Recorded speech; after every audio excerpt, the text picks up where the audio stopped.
Shalom, selamat pagi. Sate pagi hari ini bertemakan orang yang jarang diperhitungkan.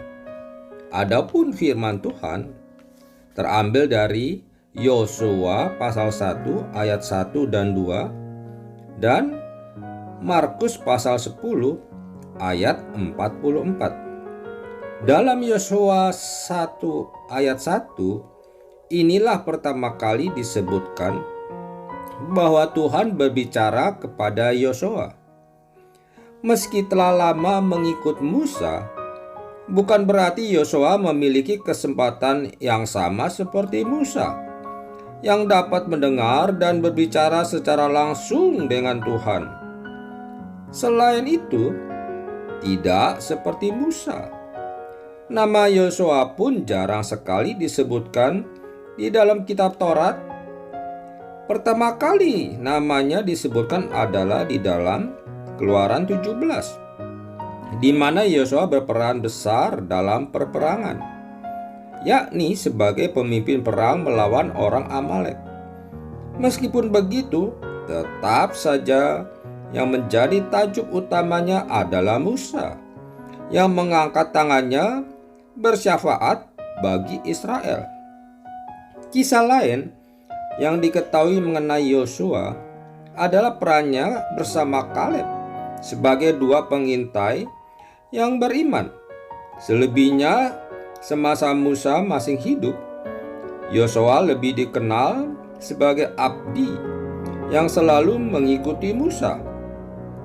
Hal ini tidak lantas membuat Yosua berkecil hati. Ia justru mengerjakan tugasnya dengan baik dan tulus hati. Andaikan Yosua tidak memiliki ketulusan hati, kita bisa bayangkan apa yang terjadi. Yosua bisa saja merancangkan kudeta terhadap Musa. Bila isi kepalanya penuh dengan ambisi akan kekuasaan dan kedudukan. Namun, Alkitab mencatat bahwa Yosua mengikut Tuhan dengan sepenuh hatinya.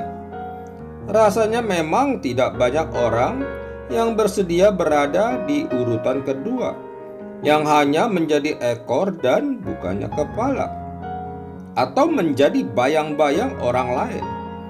Ini tidak hanya terjadi di dalam dunia kerja, tetapi juga dalam pelayanan rohani. Mungkin saat ini kita merasa jarang sekali disebut namanya meski telah berperan besar dalam suatu hal. Atau mungkin apa yang kita lakukan jarang dilihat dan diakui oleh orang lain. Kita pun terus merasa menjadi bayang-bayang dari partner kerja atau partner pelayanan. Dan masih banyak hal lainnya. Tetapi hari ini kita dapat belajar dari Yosua, seorang yang setia, rendah hati, serta tulus melakukan segala sesuatu yang merupakan bagiannya. Dengan membaca kisahnya, seharusnya kita tidak perlu berkecil hati lagi, meski saat ini kita belum mendapatkan promosi atau kenaikan jabatan, sementara teman yang lain sudah melesat tinggi bak roket. Begitupun bila saat ini kita melayani di bagian pelayanan yang sering dianggap kecil, misalnya penghias altar, koster, anggota kur, penyambut tamu, petugas multimedia, pembawa kantong persembahan, atau menjadi singer. Kita tidak perlu kecewa, karena meski terkesan tidak diperhitungkan, bukan berarti yang kita lakukan tidak berguna.